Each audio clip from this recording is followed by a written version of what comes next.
Well, hello guys and welcome back to the channel. Today I got another episode of Game Pass Check. You can treat this as a review really, but I'm checking out games on Game Pass, and today we're checking out Destroy All Humans. Now this just recently got added on Game Pass, and I've been really wanting to play this game for a hot minute, but now that it's on Game Pass, it was the perfect opportunity to go back and try this classic game back from the PS2 era. Remember playing this game as a kid and was so interested when they announced a remake, and here's my thoughts on the game so far.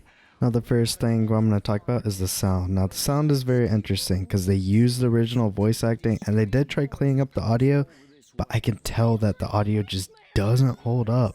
Now it kind of feels like the main character is standing away 5 feet behind the mic and talking, and they kind of like amplified it. I could tell it didn't age very well. Now, that isn't a diss to the voice acting itself. The voice acting still holds up. It's just the audio quality didn't very hold up. But it's just the voice acting. They redid all the other sound effects, it sounds like, and that holds up really good. It's just really the voice acting kind of holds back.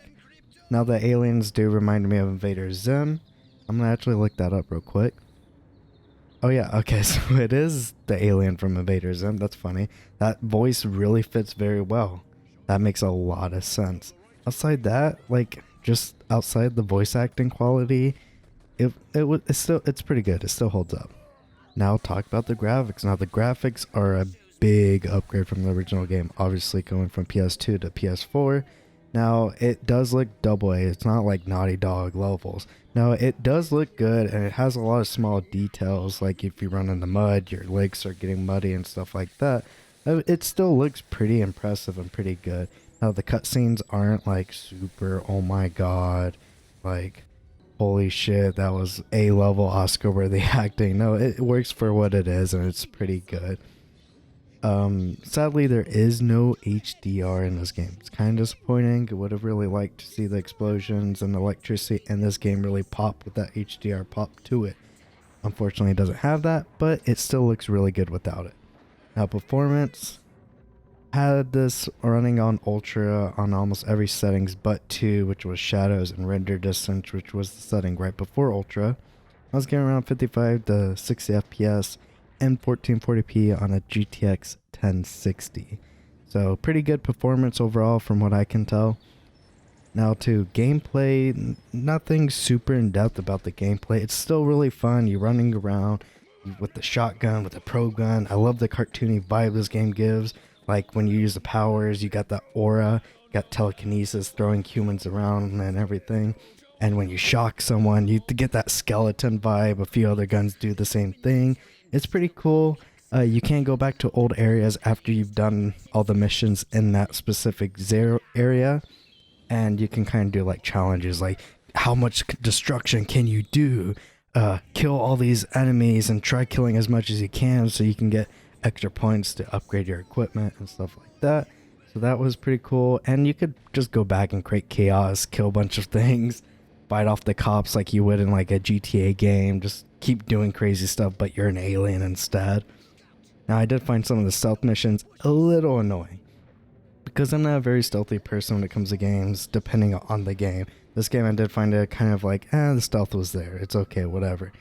But I didn't make sense because there was one moment where I was dressed up an army man and I walked into where police were and they're like, hey, you can't come here. I'm like, dude, I'm an army man. What do you mean I can't come in here? I should be above you. Why can't I come in here? But it's a small, stupid detail that kind of annoyed me a little bit.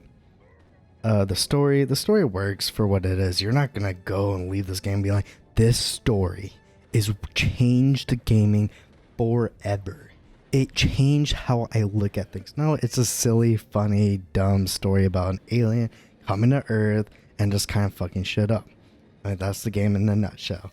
Some funny jokes around, such as the cars. There's a moment where you're walking around and the cars are moving up and down, and you can see a creep peeping into the car, and reading his mind was just kind of funny to see his insight on why he's creeping on these people who are probably having sex in the car.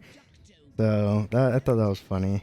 There are a few kind of like old details. Like there's a mission called Citizen Crypto, which I thought was funny because it's obviously referencing Citizen Kane, and even had the same font and everything to it like that. Now, I'll say that's really all I had for the game. I think it's worth giving it a try. It's a fun, dumb, silly game back from like the PlayStation 2 era that we're finally getting a remake on, and I would kind of love to see them do a remake of the second game if possible. I don't know how well this game did, but this game is pretty fun, definitely worth a check on Game Pass if you are interested in trying it. It's only like 15 gigabytes, and I did play it a little bit on Xbox. It ran decently there, but yeah, I would definitely give it a shot if you are.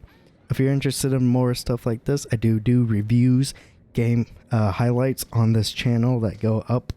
I try to get 1 or 2 videos out a week if possible, and the next review I have coming out on Game Pass track is Octopath. That game will take me a little bit to get out, but that is the next planned one unless something else happens between then and then, basically. So hopefully you enjoy the rest of your day. Bye.